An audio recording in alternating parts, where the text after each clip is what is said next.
All right, who was out at practice yesterday? Me and Christian. Two that still stink. What'd you see, Noah? Yeah, I mean, yesterday was another good day. I think the energy was still very high. We got to see some kind of end zone goal line work at the end, 11 on 11, which was really cool to see. And that's where you saw the energy kind of explode right there at the end. They started out with Josh Williams had a touchdown, first play, defense gave it up. He just bounced it outside, untouched, touchdown. And then they responded after that, which was very, very good to see. Second team defense really shut down the second team offense.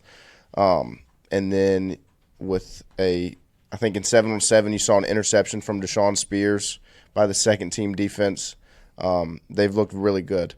But then going back to the first team goal line drill, you saw kind of the defense respond a little bit. Greg Penn blew right up the middle and blew up a Caleb Jackson run right at the goal line. And then he did the same. They did the same thing the next play. It ended up being a touchdown, but that was when you really saw the energy kind of show. Was whenever it was up to the official to make the call. Blake Baker's running in. The defense is all saying it's a turnover on downs. I mean, they're all jumping around, celebrating. Offense is doing the same thing, calling it a touchdown. It was really a good 2 minutes that they were just kind of celebrating back and forth, right? Kind of jawing and whatever, and then the official called it a touchdown. Oh, the pressure on that poor kid. Like, what does he really? This isn't my job. Right. I gotta get. How much are we getting paid? Right. Make the call, kid. But you saw Jacobian Guillory was back out there full go. Actually ended up getting into it with an offensive lineman. We weren't sure which one because they got separated rather quickly. It was Emory Jones. It looked like it was Emory Jones, yeah.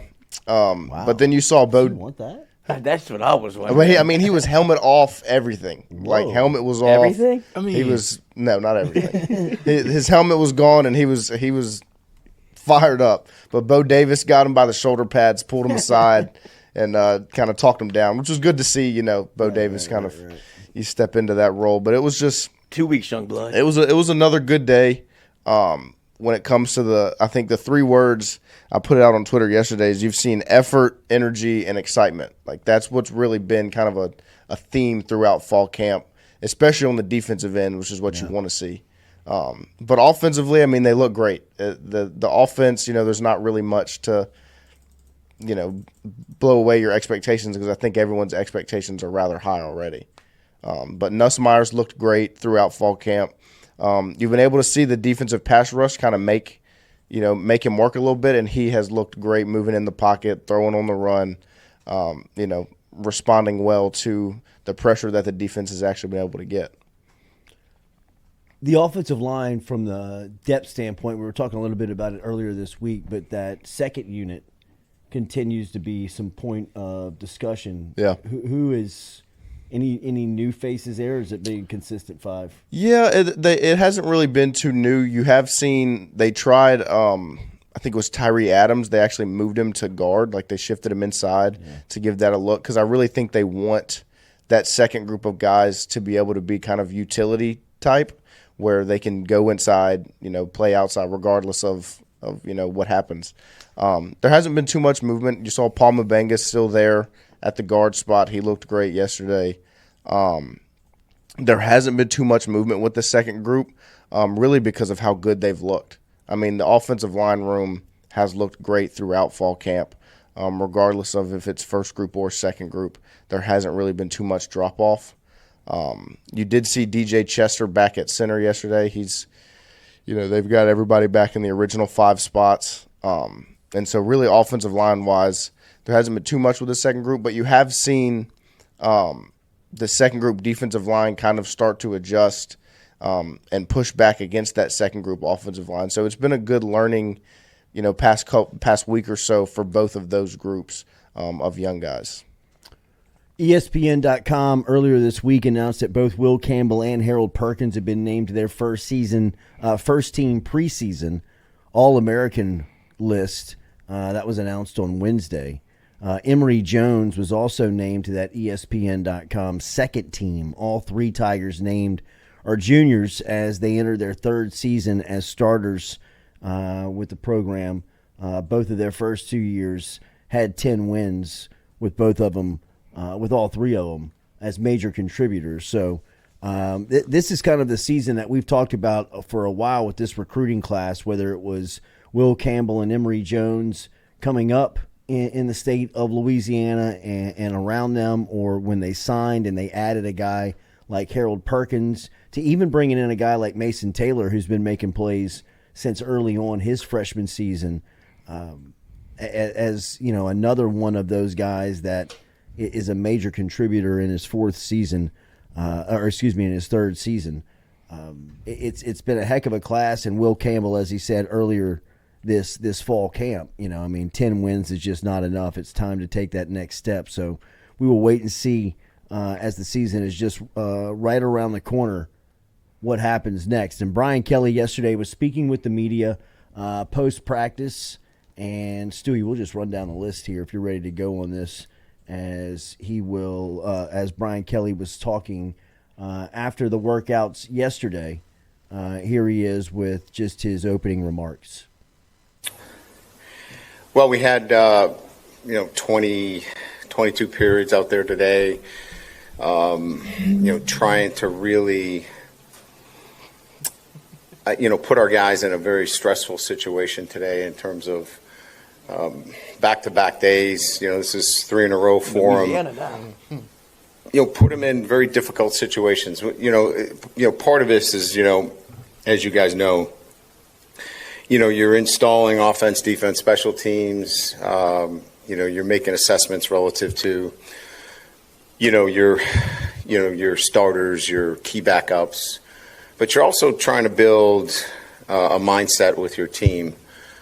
Today was, trying to really put our guys in stressful situations, both on offense and defense, and being able to, handle those with the right balance of emotional control, execution, smart, decisions, and quite frankly, the football team that we're going to put on the field this year, I think, is going to be a much more balanced team. Those three guys that made big plays for us last year are not going to come walking through the door for us this year. And I'm referring to Daniels and obviously Neighbors and Brian Thomas. So offensively, we're going to have to be much more efficient, much more balanced, and defensively, obviously, we're going to have to be much improved over last year. But more importantly, we're going to have to win close games. We're going to have to be mentally strong late in games, and we're going to have that kind of mindset that, when things get difficult, we're going to be able to overcome and win, and in particular on the road. So that's the kind of day we had out there today. It wasn't much more, about, who's the number 2 star, who's the backup left guard. It was a mindset day. So, again, hot, 3 consecutive days, physical. I was happy with a lot of things, but today was a growth day for our football team. So that's what was the practice today. Dog days. Whoo. Right in the middle of it. Hey, he's right in the middle of it too. That man looks like a Louisiana man almost. He's sweating through the hat, got the yard shirt on. He is out there with them. You can feel it. I think his tone, his energy kind of sells where football is right now. You look all over the country, and that's, you're 2 weeks in with about 2 weeks left to play, and you've been hitting on each other, and you've been loving on each other. Same thing every single day, living on schedule, same place every time, same drills every. It's just, it's the day in. It's good to see guys like Blake Baker have that type of energy that he brings every single day that kind of keeps the mood, keeps the train rolling down the track, because you got to have that type of guy. Just kind of shot of enthusiasm in you every second or third day. And, I think Bo Davis is a high energy guy, obviously. You've got Blake Baker, like we've talked about. Frank Wilson is a guy who's really vocal out there and is constantly, somebody who's, helping the train move. So it's just where they are. And here's Brian Kelly talking about the defensive line continuing to improve here through fall camp. Yeah, Kevin Peoples. He's outstanding at what he does. He's a great technician, great teacher. He has those guys the whole day. As you know, we brought in 2 defensive line coaches for that purpose, to be a really good defense in this league. You got to get to the quarterback, and so I felt it was important that we brought in somebody that was really good at teaching pass rush and being specific at that. And Kevin's the best in the business, and it's starting to show itself in the teachings on a day-to-day basis. With our ends, and it's starting to show itself. I don't think that hire can be understated. I don't either. I mean, it's almost where you want to be like, shh. I was just looking at his resume to be like, don't pump this man up to where Kevin Peoples named defensive coordinator at Insert University, Missouri. Right. I agree. I mean, since he has got to Baton Rouge, since he's gotten to Baton Rouge, and since they've landed at LSU, I got to be honest, I wasn't too familiar on who Kevin Peoples was. I knew that he was somebody that was closely tied with Blake Baker. When Blake Baker's negotiation and discussion was going down, there was already talk that Baker was pretty steadfast on, if he's hired, these guys are non-negotiable, and Peoples' name and the other was Kevin Olson, who was coming up, and I just kind of started to look into Peoples, and then you started to talk to people around LSU that knew football, talking to other coaches on the staff, and they were rave about Peoples and just not only his on the field ability to teach the technique of playing the position, but the recruiting aspect of both of them, of both Olsen and Peoples, was very highly regarded. And that soundbite, I think, speaks for itself. And this is an absolute football guy. I'm looking at his bio. He started at Blinn College, which is a hotbed for. That's where all the studs come out. Yes, I mean, Cam Newton. Yeah. Cam Newton. And he went from Blinn in '95 to Forkham, Northwestern State in '96, and then he goes from '96 to Central Missouri for 2 years. In 98, 97, 98, and then the Las Vegas Outlaws in 2000, back to Northwestern State in 2001, and then Arkansas State from 2002 to 2009, and then that's when he sees a little bit, I guess if you want to call it, of a rise. He makes a stop at Arkansas from 2010 to 2012, and that's when their defense is actually pretty good. UAB 2013, Georgia Southern 2014, and then I believe Tulane to Indiana to Mizzou to LSU. This man he took the long way home. When you talk about, obviously, some Louisiana ties being at Tulane and Northwestern State, but that is the road less traveled for being, I guess this is his specialty, where I just want to work on edge guys, and if you have a spot for me, I'll do it, and I'll make your defense better. Maybe you don't have to worry about him taking a leap. Yeah, maybe so. This is a perfect spot. Put out so many pros. That's a pretty strong soundbite there from Brian Kelly talking about what Kevin Peoples means to the staff. Here he is talking about more defensive improvements from LSU on that side of the ball. Yeah, I think it's much more about the finer details. Blake brings a lot of energy and enthusiasm to the group. And I think that's great, right? I mean, those kids love playing for him, and there's a great camaraderie and energy within the group. And I think that's a big piece, to playing the kind of defense that we want. But having said that, we're still work in progress when it comes to the finer details. And I think Blake would tell you, if he was standing here right now, It's about getting lined up. It's about the fundamentals. It's about making sure that we're communicating effectively. And that's where we'll continue to really drill down and demand that we get that. We don't want to mistake activity for achievement. We really have to get that from our group. And so we're demanding the right things. We're asking for the right things from our players. We're certainly getting upticks in performances from players across the board. But as a unit, 11 together, that's the next thing that we've got to see. So there is Kelly talking about the improvements on that side of the ball.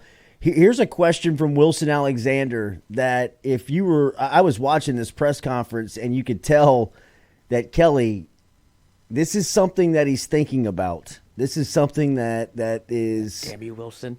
This is something that's definitely keeping him up as far as where they are in preparation. I mean, you just kind of think of some of the things that may be haunting coaches right now. I got to imagine that the running back room in Austin, Texas is messing with Steve Sarkisian. This seems to be for LSU, Brian Kelly, this seems to be a pain point here when he is asked directly about the safeties and more specifically on this answer, the punters. Stewie? Out of them. Yeah, that's a good question. I think from the safety position, we've got to continue to stress them in tackling. That's really going to be a big piece for us is can we erase some mistakes up front? And when we say mistakes up front, if we cut a gap loose, if there's an issue up front relative to a run fit, can those safeties erase for us? And we're not there yet. We need to continue to evaluate that. I think we've done a pretty good job relative to the communication. That was going in something that we were concerned about. I think that's been a piece that I think has been really, from my end, a pleasant surprise. We've gotten good communication.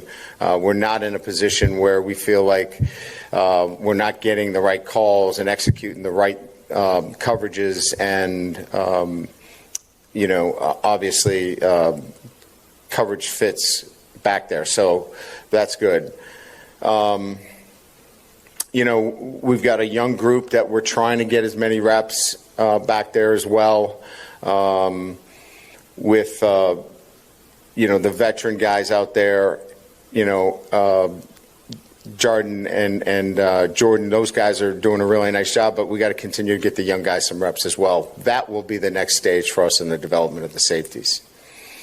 At the punting position, I think we've got two guys that in some ways, I think complement each other and that I think they both can help us. We just need to find out in what realm, they're both extremely talented. They both have big legs.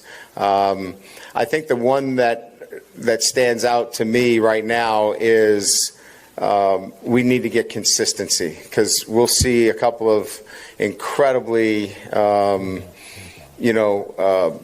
big kicks, and then we'll see one that is certainly not effective enough. So we'll let those guys continue to challenge each other, but I think it's going to sort itself out. And if we got to play them both, we'll play them both. If that's what ends up happening. Rotating punters. Put them in the same jersey number. I mean, might use both of them. Hey, there's a world you put them both back there like a kick return, and you don't know which one they're going to snap it to.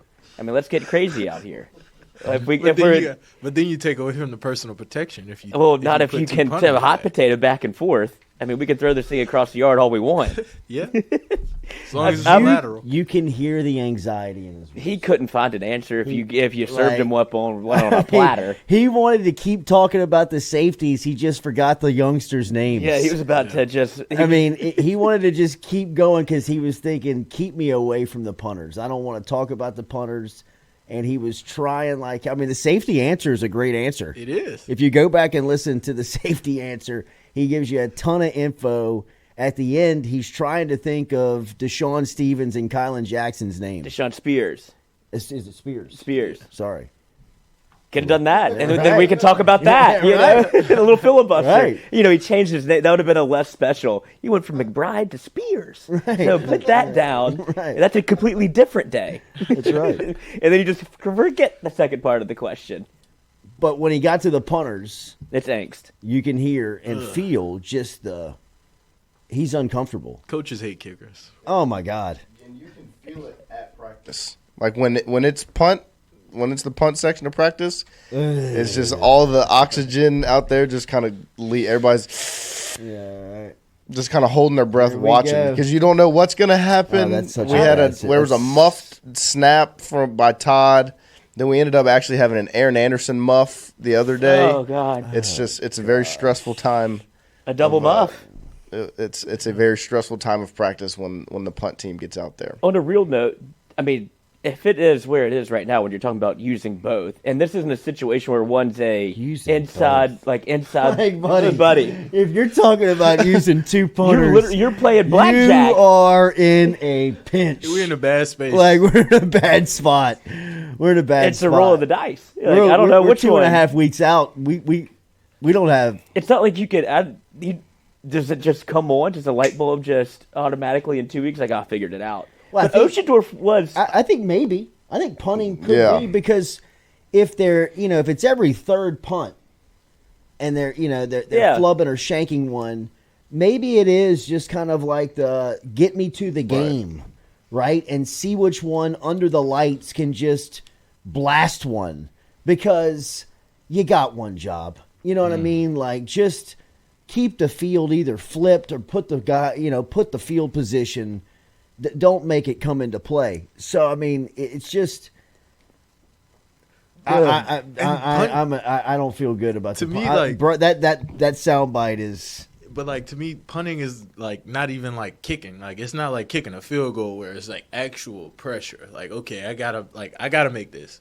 Punting is just hit it as far as you can, dog. Don't do too much. Yeah, but there's so much that has to happen. You gotta catch the snap. You gotta do all that. And a good snap has to happen. Yeah. You gotta protect it. I mean, if you see vulnerabilities on a punt team, that is where a dominant, if you think of dominant special teams programs, and I think of Beamer's program at Virginia Tech. Beamer ball. When they were there, where did they make their most money on special teams? It was blocking punts. It wasn't that's where they were dominant in special teams. And if you go back and read and learn about kind of Beamer, in any sport, you go to basketball, you find the mismatch. He would go find the mismatch on the line. He would seek it out game week, and he would just put his, Marcus Spears. He would just put his best athlete and say, blow this kid up and get to the football. I mean, it wasn't like they were creating science over there. I mean, it was just look, you're better than them here.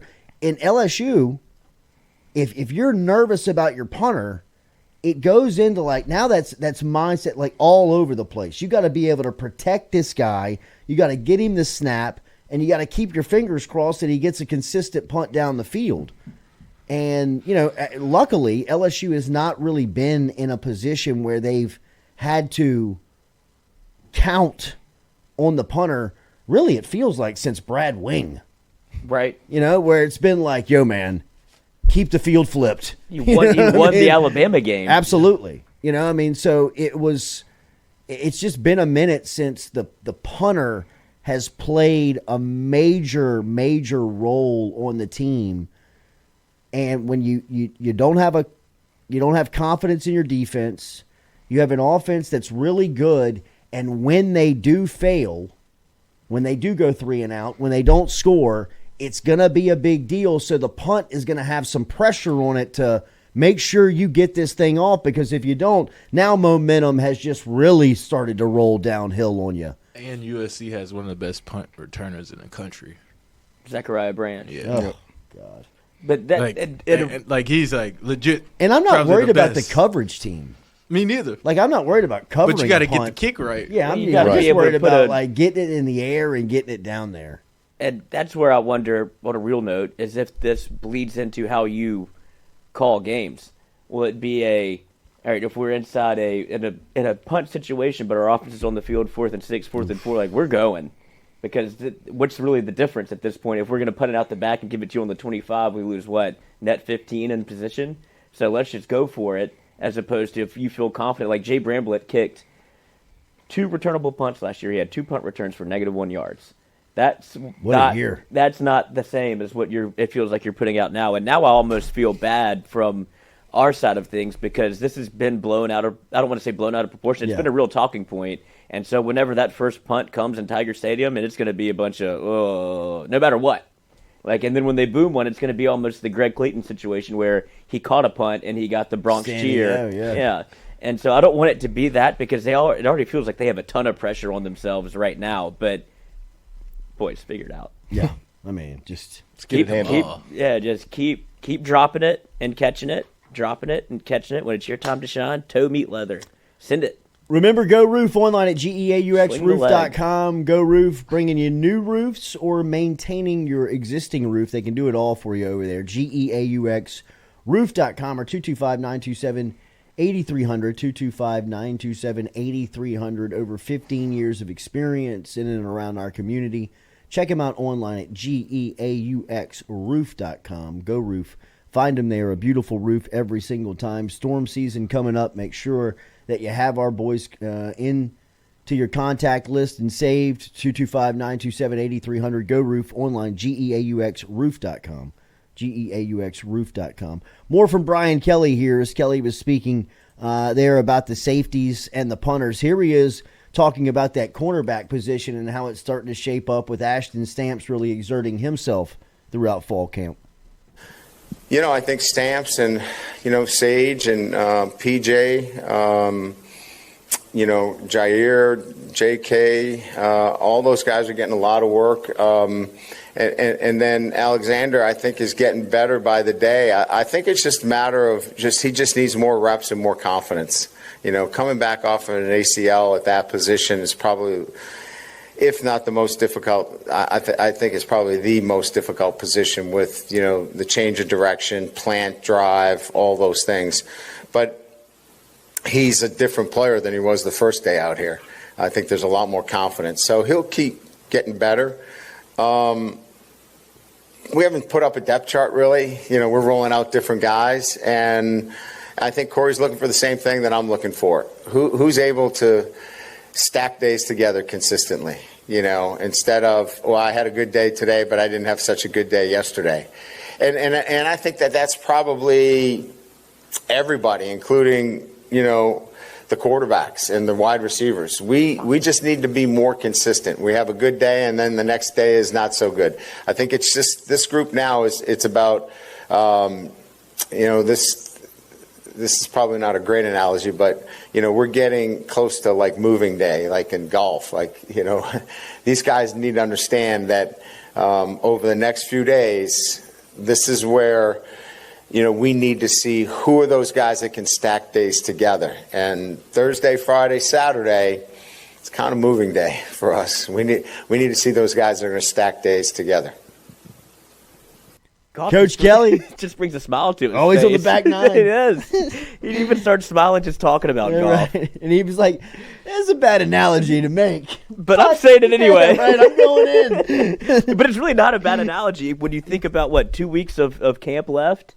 It probably is when you're going down to position battles that you're on the back stretch of this thing where if you're here and here, boys, this is the chance we're about to turn it up because you have 2 practices that left this week, Thursday, Friday, that aren't no media, so it's probably going to feel a little bit different out there. And then Saturday is probably open. Scrimmage, huh? Yeah, that's what I'm saying. Yeah. That's about to be real deal Holyfield where if you want a job or if you think you're in contention for a job, you can win it in the next